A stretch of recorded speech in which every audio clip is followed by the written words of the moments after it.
Dalam nama Bapa dan Putra dan Roh Kudus. Amin. Saudara-saudariku terkasih, pada hari ini Injil mengingatkan kita semua bahwa manusia merupakan ciptaan Allah yang begitu istimewa dan unik. Manusia disebut ciptaan Allah yang istimewa dan unik karena yang pertama, Allah menciptakan manusia menurut gambar dan rupa Allah sendiri.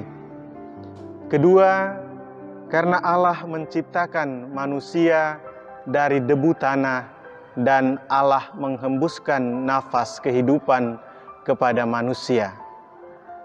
Dan yang ketiga, segala sesuatu yang diciptakan Allah diberikan kepada manusia. Karena manusia adalah ciptaan Allah yang begitu istimewa dan unik, di hadapan Allah kita semua adalah sama. Kita sama-sama anak Allah, dan sebagai anak-anak Allah, Allah mengasihi kita dengan kasih yang sama.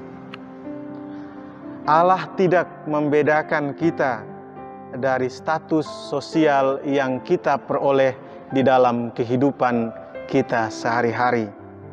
Entah orang kaya atau orang miskin, entah pejabat atau orang sederhana atau orang miskin.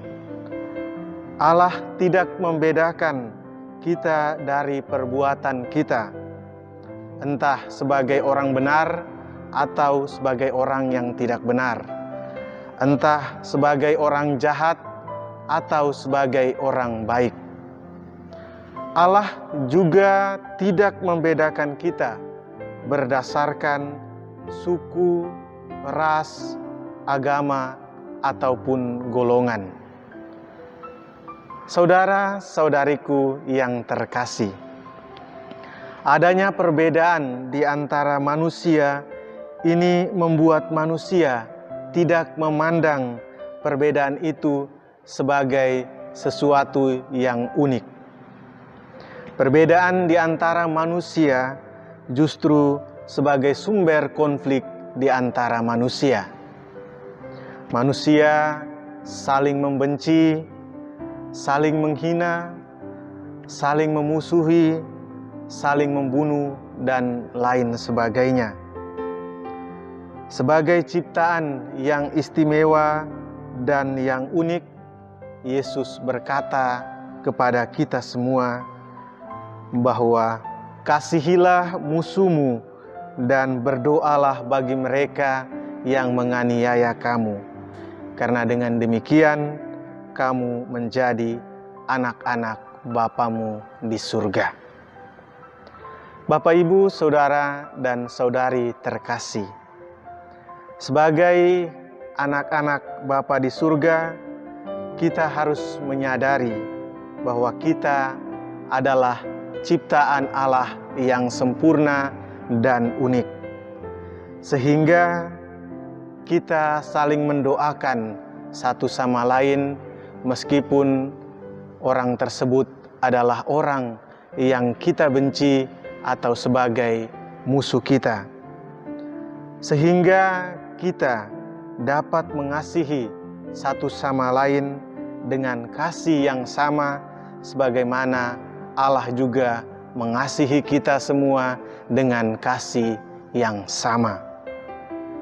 Sebab manusia dihargai, dihormati, atau dikasihi bukan karena status sosialnya, bukan karena berdasarkan suku, ras, agama, ataupun golongan, tetapi manusia dihargai, dihormati, atau dikasihi karena kodratnya sebagai manusia, karena kodratnya sebagai gambar dan rupa Allah.